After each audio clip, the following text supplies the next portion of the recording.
Today we're diving into a comprehensive comparison between the brand new PS5 Pro and the highly praised standard PS5. For anyone wondering what Sony has brought to the table with this mid-gen upgrade, there's quite a bit to be excited about. Just like the PS4 Pro before it, the PS5 Pro isn't a completely new generation of consoles, but it packs enough power to significantly improve the gaming experience. We're talking enhanced performance thanks to an upgraded GPU, better ray tracing, and NVIDIA DLSS-like technology to boost frame rates.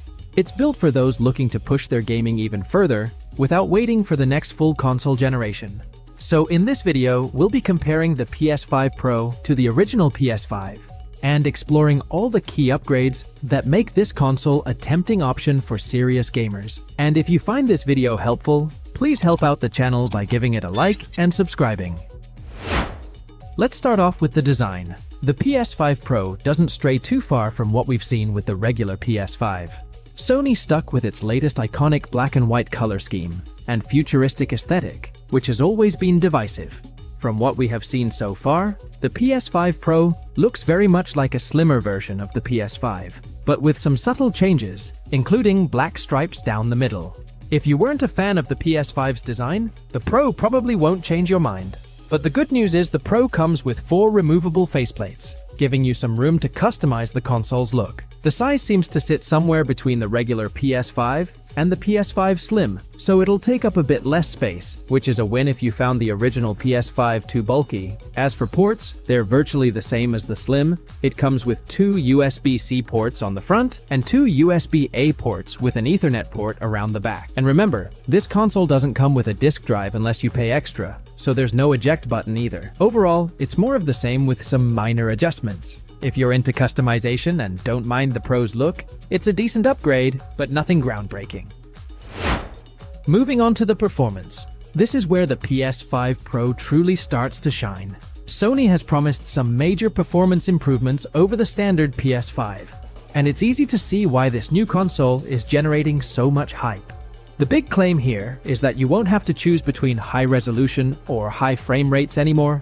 The PS5 Pro aims to give you both, and that's thanks to its upgraded GPU, which reportedly has 67% more compute units compared to the PS5. Not only that, but the memory is 28% faster, and according to Sony's lead architect Mark Cerny, these upgrades will translate into a 45% improvement in rendering speeds during gameplay.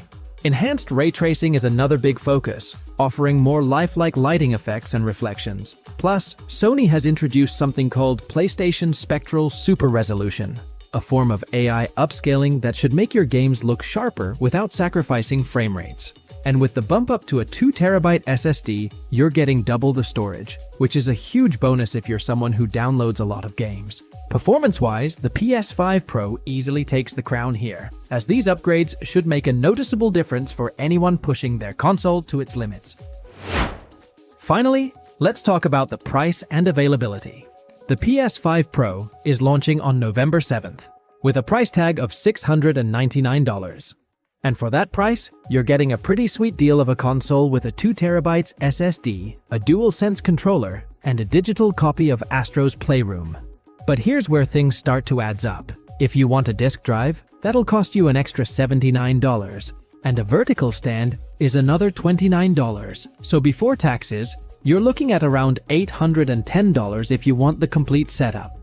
In contrast, the regular PS5 still holds strong at $499 with a 1TB SSD and built-in disk drive, which makes it a much more affordable option if you don't need the Pro's boosted specs. There's also the disc-less PS5 version for $449, which keeps the base model even more accessible. So, if you're on a tight budget, the PS5 definitely comes out ahead in this round purely from a price perspective. So, what does this all mean moving forward?